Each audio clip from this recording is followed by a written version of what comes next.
Hello and happy January the 2nd, 2019. We're into the new year. I'm feeling it. You feeling it, JP? Feeling what? Just the buzz of being in a new year. It's a new year, new you, right? I'm making plans, and I'm not just making plans. I'm writing it down. You're brother. breaking them. Look, you got to write down your resolutions. A man without a plan is no man at all, to quote Joey Coco Diaz. I'm just saying, and I want you and I to do this and actually share it with the listenership. Write down our goals, maybe just 3 apiece, and explain them as we go. Because if you don't chart it out, brother, it's not going to come to fruition. I'm a planner, so I could get down with that. I don't think there's anything wrong with that. And speaking of planning, lots of stuff on the griddle. Lots of stuff on the way. Actually, if you are a Walking Dead fan, this might not be the podcast for you. Now, mind you, I want you to stick around, but we mentioned earlier that we're going to start doing a Truth Seekers, and that's just like JP told me off the mic. That's not really going to be the title. We're going to think of something better, but that's just what we're going to call it at the moment. Title, sure. But we're going to start doing that, and we're actually going to start it very soon with a good friend of ours named Jessie. She's going to be on there with us. But today we were going to do some Walking Dead podcasting, and we really just couldn't think of anything Walking Dead related. So we were like, hey, we're going to go ahead and get a jump start on the Truth Seekers. So you were telling me something. This whole podcast now, this one here, came from JP telling me something about something called the Ninth Circle. And I was like, hey, we were talking about doing that Truth Seekers podcast. Why not just give a little sample today and you explain this to me on the mic? And the Ninth Circle, it's something I had researched, I don't know, about a year or so ago, so I'm not like daisy fresh on it.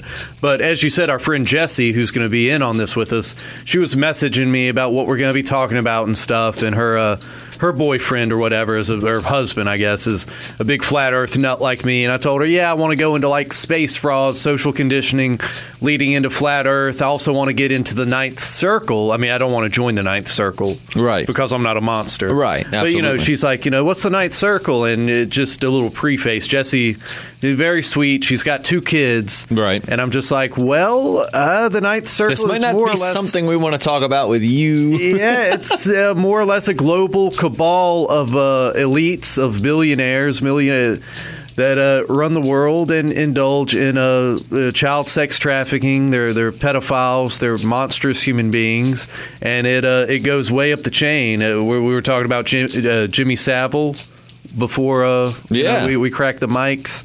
Just somebody in England. He was like a Mother Teresa. Well, maybe not Mother Teresa, but I mean, he was involved with all these child charities and real tight with the royal family. I'm pretty sure he was knighted, and turns out that he was molesting like hundreds of sexual assault allegations. I'm not talking about like 21-year-old starlets. I'm talking about little kids. Yeah, that's disgusting, and that's what's going to be my warning before we get into this one. Now, not all of our Truth Seekers podcasts will obviously be on pedophiles, but we are going to just talk about it's basically just diving into conspiracies. JP is just very open-minded, and JP is always seeking the truth, and JP hates the term conspiracy theories, but essentially that's what we're diving into and exploring is some of these, and that's unfortunately what this is. But we've got other things that we plan to talk about, such as like flat earth and space fraud, as JP calls it. Who pulls the strings behind the scenes, exactly. Aliens, just everything, basically. If someone's thought that there was something more to a story, we're probably going to talk about it. And the thing is, the interesting thing is almost all these theories that we talk about, they tie into what you were saying, like a Illuminati, maybe that's a good word for it. I know it's overused and misused, but just a global cabal of elites that shape our consciousness, pull the strings as far as wars go, global economies, all this kind of stuff. We're talking about New World Order, the Rothschilds. Right. But, and like I said, it's so broad, and it does sort of have fingers in everything we're going to talk about. And definitely Ninth Circle is in there. And this is a big thing. Now, this is something that has a lot of traction. This isn't just something that, this is a pretty big deal, right? A lot of people are starting to come out and say that this thing exists. Yeah, absolutely. And I mean, it has been discredited by a lot of people. I know we all remember Pizzagate, where some it kind of got, raked over the coals and all this stuff. Yeah. But and that's something I want to. Do you think that was a distraction? I think it was to a large extent. I mean, there was definitely, and I'm going to research that some more as well. But I mean, there's definitely some. There was something there. It was just a lot of misdirection, right? You know, right. And that's why you've got to be so careful when investigating and doing this stuff, because I mean, people hear about this sort of thing and they want to go all Punisher, right? And I mean, vigilante justice, right. And an unbalanced. So you have to be careful. I would never, I would never give specifics about people and places, without. I mean, yeah. Well, you just don't know what kind of chaos you might create. Exactly. We're talking in very broad terms, right? That much I can tell you. And so, while this is not, while the Ninth Circle is not, and I know you, the listener, I know as much as you do about the Ninth Circle, unless of course you know a lot about it. I'm sure there's lots of listeners who know a lot more than me. I don't know anything about the Ninth Circle. JP is just kind of filling me in, and he was just telling me about this before we started this podcast, and I was like, hey, we'll kind of do a little brief discussion on that, because we're planning to start that Truth Seekers, or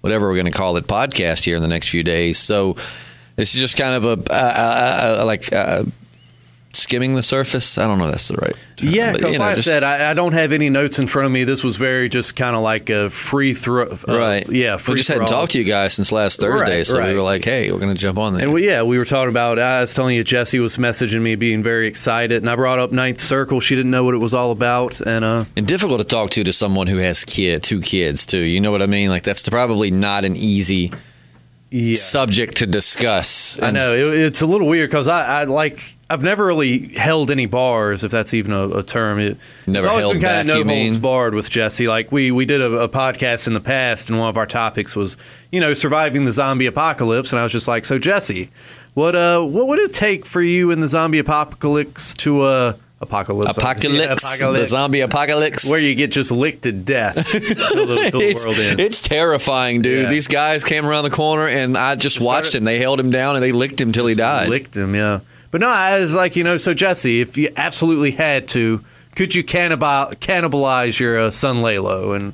But she's a good sport about it, but I think she's basically said no, right? Like, no matter what, she would never eat her kid. I think she said that. I was like, man. It's like liar. No, I don't think Jessie would eat her kid. She loves her kids so much. But that is quite a moral calamity, though. Did you read The Road, Cormac McCarthy? Man. I did. I started watching the movie, but I didn't finish it yet. Hungry dog's gonna eat. That's all I'm saying. Oh man, don't tell me he eats his son. No. Okay. No. But he runs across a lot of people along the road. Like, I think one night he sees like two guys with a pregnant girl, and like or during the day and that night he sees them again, and there's no chick, but there's something like they got on the spick and they're roasting it. So like the baby. I mean, put two and two together. Oh my God. I don't know. He might just come out and says it's the baby. I can't remember. It's been a long time since I read it, but that is rough. I do want to read the book. I've seen half the movie and I liked it. I actually, and for our Walking Dead listeners who've made it this far, John Dory from Fear the Walking Dead is in the movie. Is he really? I've seen the movie. He's got a very small role. It's when the guy and his son are in the woods, and you see the first I don't know I guess you'd call it a caravan of people come, though, and he comes in the woods to pee or whatever, and the dad ends up seeing him, and the dad pulls the gun on him or whatever, and I think he ends up killing him. I think he shoots him, but that's John Dory. Okay. Yeah, that's I love that guy, dude. I think he's Garrett Dillahunt. I think he is so awesome. But yeah, he plays a bad guy a lot, which is why it just shows his acting versatility in Fear the Walking Dead, that he's normally a guy other than, he's had comedy roles, but Raising Hope, I think, was his first big comedy role. Everything else before that, he'd pretty much been a bad guy. And it just shows how good of an actor he is to be able to go from being a bad guy to being super lovable. And just you're rooting for him, you know what I mean? But anyways, yeah, that's a disturbing thought, like you having to eat your kid. Yeah, man, it's. Ugh. I don't even. My daughter's not even been born yet, and I already can't imagine. Turns your stomach a little bit. Like, yeah, having to do something. I mean, I would feel like as a parent, it's almost instinctual that you would let them eat you before you would eat them. Well, I mean, I think you get to a point to where you're like, there's no way I'm going to keep this child alive. Which instinct do you think is stronger? The instinct to keep your offspring alive or the instinct to keep yourself alive? Well, we have both. I've never had kids, but I have had some really, really good meals after being really, really hungry. So I can relate to one more so than the other. And see, it might be different. I mean, I don't even have a kid yet, so I can't, I can't say, oh, it's different when you're a parent. But from what I hear from a lot of parents is that everything, like one of my friends was messaging me just last night, and he's got 2 kids, and I was telling him I'm nervous about being a dad, and I never really wanted kids, didn't plan to have kids, so this is completely out in left field. And he's, telling me how you get nervous, but then once the kid's born, it's just instincts kick over, and it's not like you think it is. It's everything. A lot of things will come natural, and I'm wondering if something would change. Like right now, you speak on it, and myself included, because we don't have kids. But how would a parent look at that? Parents, please chime in. And in the zombie or a situation where food is scarce. Do you think your instinct to, and this is hypothetical, please do not really, I can't believe we're talking about eating your child. Right. But do you think the instinct to self-preservation is stronger than the instinct to protect your young? We're not going to ask you, would you eat your child? What I'm asking is, which do you think is stronger in these situations? Do you think the instinct to protect yourself would take precedent over protecting your child, or do you think that most parents, because there are selfish or bad people out there, but do you think most people would be willing to, put their child above them to the very end? Right. And sometimes you got to think about what it means to protect your child. I mean, I'm thinking about The Road again. I mean, there was one scene where he's got to face these 2 spoilers, by the way. Right. Yeah. It's been out forever though. So he's got to take on these 2 guys, and he just tells his kid to hide. He gives him the gun, and he's like, "Look, if they kill me, you put this gun between your eyes and you pull the trigger. Right. You'd be better off than what they're going to do to you." So I mean, very dark stuff, but I mean, it's true though. I mean, it's one of those, it's very dark. There's also a scene like that in The Ballad of Buster Scruggs. Oh, I love that, man. Did you finish the whole thing? Yeah, sure did. Did you like it? Oh yeah, start to finish. I did too, man. I thought it was great. I loved the final act too. I thought the final act was really cool. Yeah, it was. I need to rewatch the whole thing, but I was dozing a little bit. I know everything that happened, but I want to rewatch it from start to finish. I was the same way, man. I watched it. I watched the first 2 or 3 acts, and then it took a few days. I got back to it and finished it, but I loved it. It's the Coen brothers, so no, terrific. The guys that brought us No Country for Old Men, and didn't they do? Yeah, they did No Country. They also did Oh Brother Where Art Thou. So great stuff. If you haven't checked that out yet, but you got to watch it with an open mind and understand that of kind of like what they're doing. You know what I mean? Like it's not a straight linear story. It's a bunch of like mini stories. Which from what I read, at first they wanted it to be like one interconnected like mini series or whatever, and then just made it into a big movie. Yeah, I thought it was great. Some stars in there too, man. Yeah. Liam Neeson, James Franco. Everybody wants to be in a Coen Brothers movie. What's your boy Delmar from Oh Brother Where Art Thou? Blake Nelson. Is that his name? Yeah, he's in there. That was one of my favorites, man, with him in it. He was awesome. Yeah, that's the perfect way to start it. But yeah, and so you know what? That's another thing, man. I kind of like this. I know this doesn't attract as many listeners as far as, we don't have like anything specific to draw people in. But I kind of like these. This is also cool, kind of like a free-for-all podcast. Yeah, free-form, yeah. I kind of like that. Maybe we could start doing that like once. I mean, do The Walking Dead once or twice a week, do a mail call, do a Truth Seekers. And then maybe just do a free-for-all. I dig it, man. We started off talking about the conspiracy thing, but I kind of like just sitting here conversating about whatever. There's only so much you can talk about international billionaire child rapists. And it's just always uncomfortable to talk about child rapists. Yeah, but I am going to research it, and we're going to dive deep. I want to know more. And you say that there's very compelling. You say that there are a lot of people tangled up in this. Oh yeah.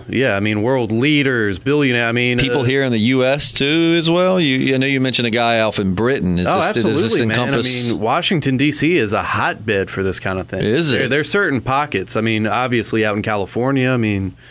Yeah, it's scary stuff. And as rough as it is to talk about, tell me one more time because I asked JP the question before we started the podcast. I said, what makes these not just people, but these elites, if this is happening, what would make elites so interested in doing this, horrible act to children? And JP, you had a pretty good explanation for what might make, if this is a legit thing and it's happening, why these people might get excitement from it.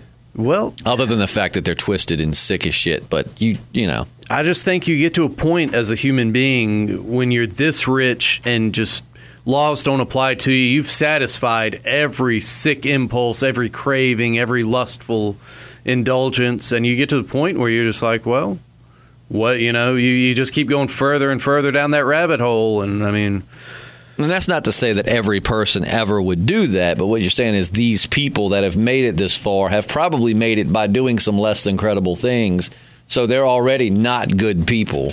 And then they just get, the world is their stage and they can do whatever they want. And absolutely. So then it just then their evil deeds just go a step further now. And sadly, a lot of times nice guys don't win. You know what I mean? A lot of times the people in Washington are not good people with clean, just clean slates and have done nothing but try to help people. A lot of them have done some dirty-ish, and that's how they've gotten to where they are, which is why, that's why I say not that every human would get to the point of, child molestation, but just saying that these people that have made it this far, they're not good people. And yeah, and a lot of it's tied into Satanism. I don't know if that's true in every case, but I mean, you hear of people, with infant blood and all these weird rituals, and there's is that kind of like, what's that what is that forest that they all go to? The Bushes have been there, the Clintons, I think the Obamas have been there. Yeah, well, there's actually like a because homeboy that Alex Jones, not that I give him much credibility in anything these days, but Alex Jones, didn't he infiltrate it? You're talking about Bohemian Grove. That's it, yeah. Bohemian Grove. Isn't that tied to, I mean, I know it's like a giant owl or something, but don't they claim that that's tied to Satanism? Yeah, I've heard that as well. Like pagan rituals and stuff. And there's definitely like an island where there's all kinds of like weird sexual stuff going on. That, I mean, the Clintons have. I was going to say, you told me that Bill Clinton has been there, right? Yeah, I know. One of the biggest reclusive billionaire, Jeffrey Epstein.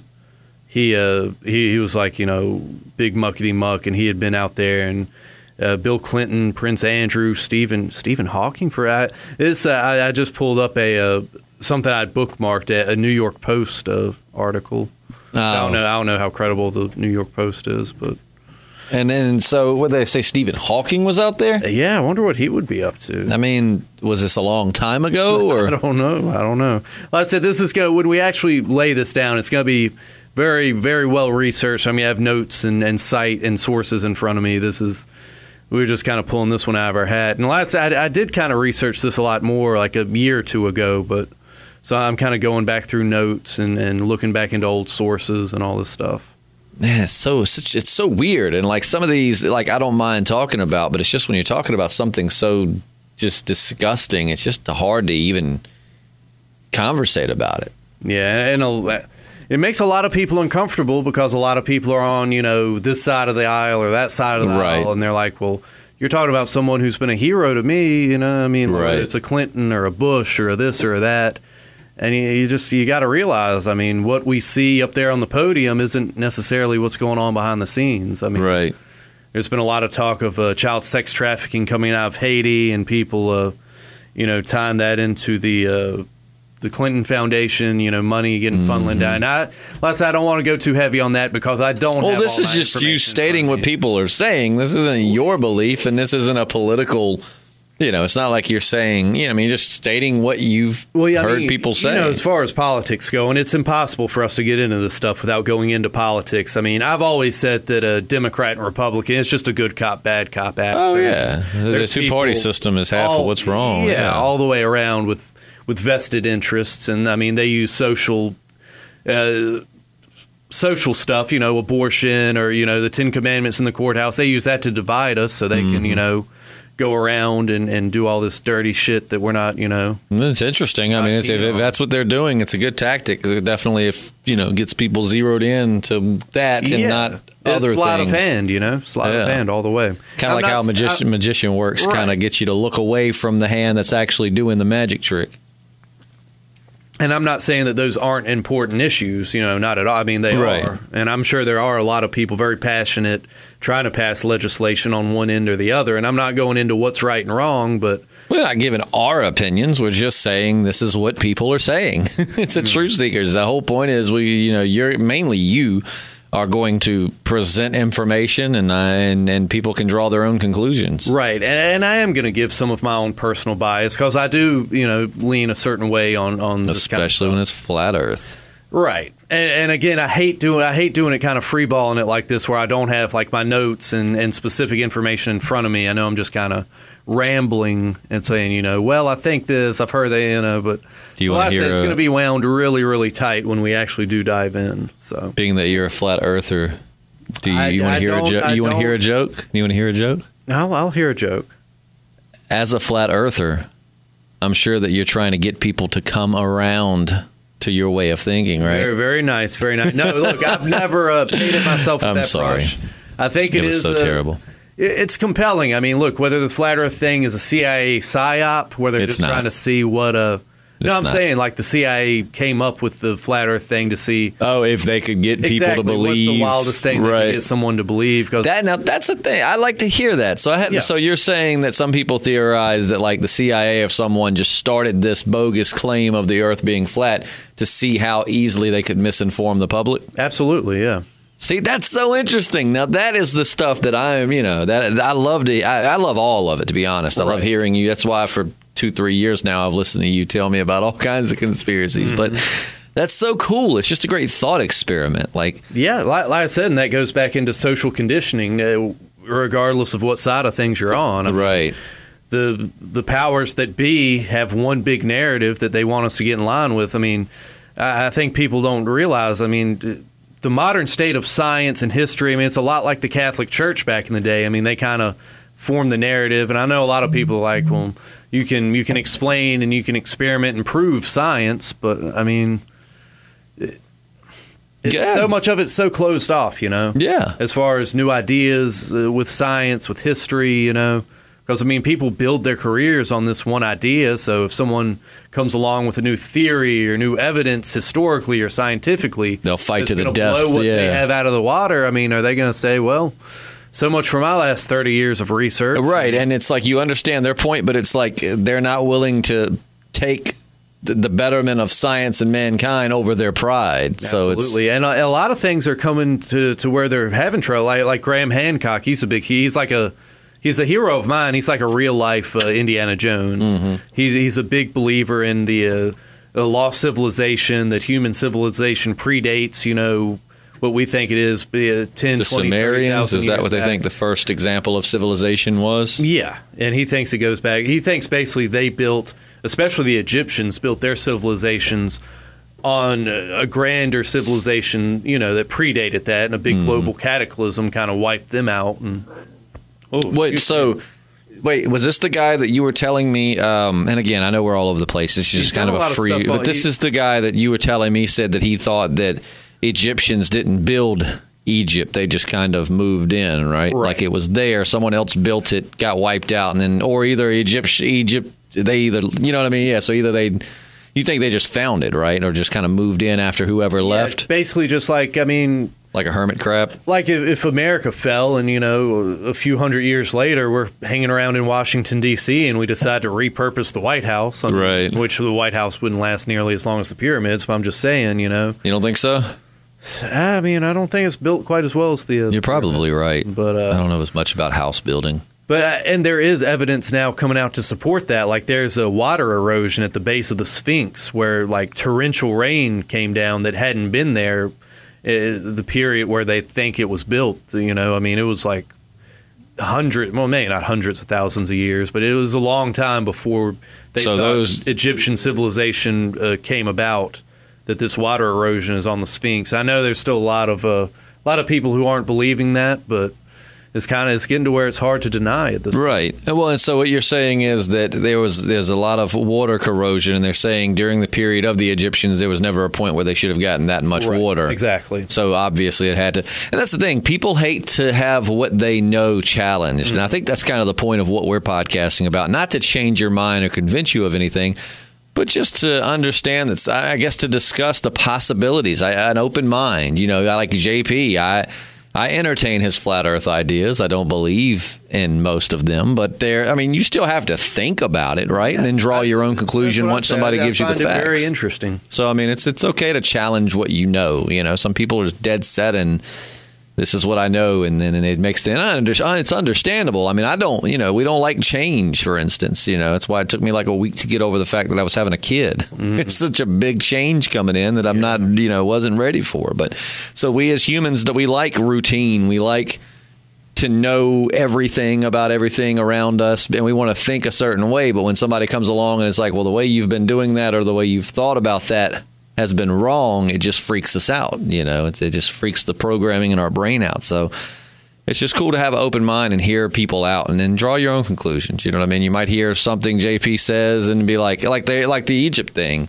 I don't know that I believe that Egyptians just moved in after whoever left it, but it's interesting as hell to hear these theories. You know what I mean? Like I said, I mean, I'm much more convinced that civilization goes back a lot further than what we've been taught and everything than any of the other stuff. I mean, flat Earth aside, all this other stuff aside, I think that civilization definitely goes back super, super far. Like 100,000 years maybe. And I know people are going to be like, we were still like hunter-gatherers then. Right. But I don't know.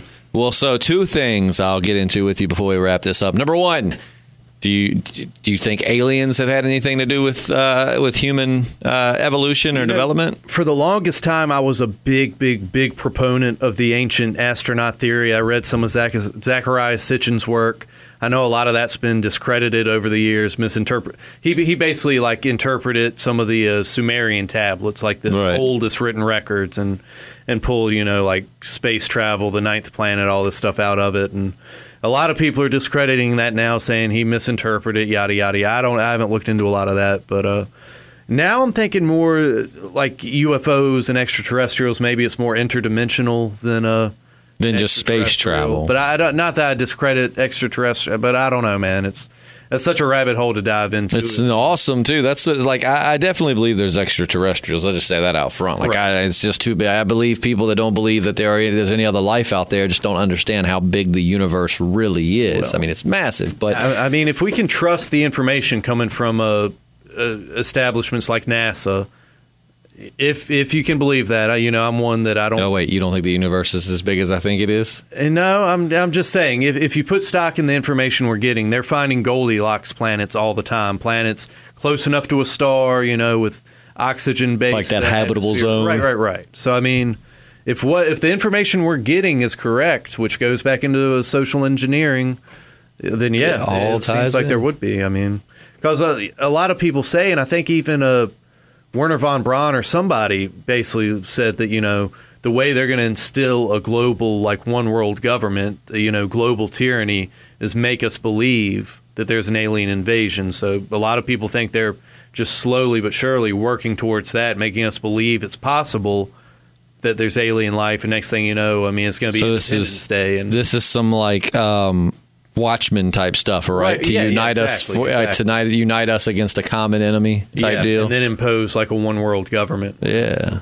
so interesting, man. I look forward to these. Now these podcasts will not be. Now we might do. I've really enjoyed this, just being able to get on here and just kind of flow from conspiracy to Walking Dead to whatever. It's been really cool. So maybe we will start doing just some kind of free for. It'll probably get 50 views, but maybe start doing some kind of free for all podcast once a week just to kind of talk about everything. But now when we do these podcasts, I'm not saying we won't get a little off track. We wouldn't be us if we didn't get off track, but they're going to be themed. So one will be on the ninth circle, and the next one will be on social conditioning. And I'm sure some will tie back to each other because like you said, it's like a tangled web that kind of they encompass each other. But we'll start off with one main subject, and that might dive into something we've already talked about or whatever, but they will be at least starting off. The focal point will be on one subject, right? I think maybe the first one go into space fraud and social conditioning, and then maybe a part 2 will get into flat Earth because I'm like a mental patient with the flat Earth stuff. I eat it up with a spoon, and it's a guilty pleasure, brother. But I don't know. But so like I said, we're gonna broach a lot of topics. It's gonna be well researched. I don't want to be, any other time I don't mind playing the fool, but I really don't want to sound like a dummy, just vomiting nonsense all over you. Right. I really want to well researched, well structured, and we're gonna open some minds. Yeah, it's gonna be really cool. Maybe open some butt cheeks too, because I'm still about getting that butt, brother. I mean, ninth circle, flat Then earth, there he is. the social conditioning aside, it's all about getting that butt at the end of the day. And that is true. Don't tell Jesse I said that though, because this may be a ploy to win her. Never mind. It's gonna be a lot of fun. Oh boy, and you're gonna like our new co-host. Yeah. Jesse's awesome. You'll love Jessie. She's such a sweetheart. No, we've both known her a large portion of. Yeah, I've known her since we were like teens, like early teens. So yeah, I met her about not long after high school graduation. So I've known her a little bit longer. She was one of the first people I told I was having a baby. Is that right? Because when she had her first baby, which was unplanned like mine, she called me, out the blue and was just like, "Hey," I'm like, "What's up?" She's like, "I'm having a kid." I was like, oh shit. That was Ooh, yeah. Okay. I'm sitting here at the time like watching a baseball game or something. I'm like, wait, okay. I don't want to ask how, but how, but yeah. So yeah, Jessie's great. I think you'll love her. I know you'll love her, and this is right up her alley, great, man. Yeah. She loves like just thought. I mean, I think that's what's going to make it work so well is she loves to just think about things. Mm-hmm. She and I are not big on the flat earth thing. And when you said earlier, it's so funny. I guess that's why we podcast together. Earlier when you were like, I think we should start, my first thought was just space fraud. I think that would be one of the easier topics as far as there's so much for you to pull from to get a good, fact list and everything, just to go over examples of space fraud and reasons why we have space fraud, why they would lie about this and that. Because I know once you start getting into things like the ninth circle and other, it's going to be a lot more complicated to gather your notes and all of that. So I was like, space fraud probably would be a pretty good one to start with. Still a lot. I mean, you go into how many of these early science fiction writers were Freemasons and, the motivations they would have for building, this movement to make people believe that space travel is possible, life on other planets, yada, yada, yada. Mm-hmm. But a lot of people are like, the Vedas, like the ancient Hindu texts talk about visitors from other worlds. So I don't know, man. Maybe it's like The Grinch. Rabbit hole. Have you watched Jim Carrey's The Grinch? I saw it in theaters, and I haven't seen it since. But wait, what? I watch it like every Christmas. Nah. Did you love it? I don't remember loving it. JP, I heard he was a real monster on the set of that movie. Like he's be warned because they have a spoof where they showed like him talking about losing his mind playing that role, but that actually was about the Andy Kaufman movie. Oh yeah, and not The Grinch. Like somebody made a trailer basically like to be funny, but they took his interviews where he was talking about how he was just losing himself into the character and couldn't remember if he was his character or himself. And they said that's actually from that, what is the name of that movie? Like Man on the Moon? Man on the Moon, yeah. They said that's what that interview is from, not The Grinch. The Grinch, they said, was a pain in the ass because it took 8-9 hours to do all that makeup. And then you have to act for like 12 hours. I mean, you imagine sitting in one place? It could be disinformation, but I heard he's kind of a method actor and he was a real asshole. Oh, yeah, I'm sure. He was on the set of The Grinch. I'm sure. He was working with Ron Howard. Yeah. Right. Did you know Ron Howard did that movie? No, I didn't. Yeah, actually. Yeah, Ron Howard's awesome. But but anyways, so I got off track with that. What I was going to say was, aside from the fact that I cannot believe you don't like Jim Carrey's The Grinch, though I'm sure there's plenty of people out there, maybe we're like The Grinch. Maybe we're just living on a snowflake. Hey, maybe so.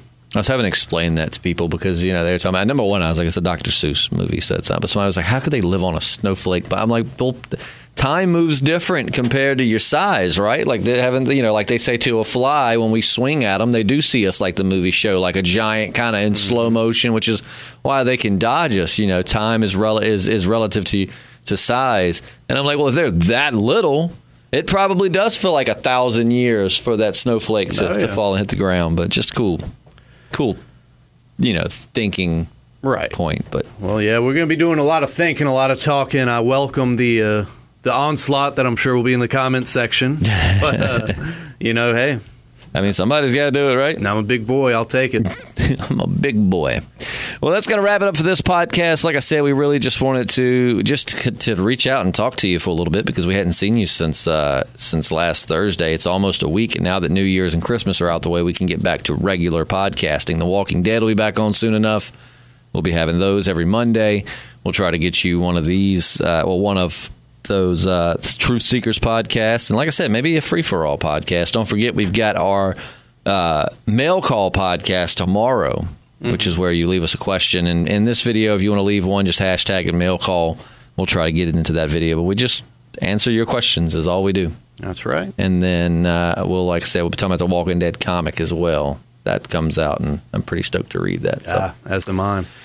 We'll have those for you tomorrow. In the meantime, anything else you want to leave them with? Just open your mind, open your heart. Ladies, open your butt. Open that butt, yeah. I'm sorry. I know how, JP's all about getting that butt. I just figured that was. I mean, that's the one, noble truth out of all existence, I think, is just you got to get that butt. You got to get that butt. You got to get that butt. But we'll see you tomorrow. I'm Justin. And I'm JP. And for right now, we're the Podcasting Dead. Yeah, beware the ninth circle.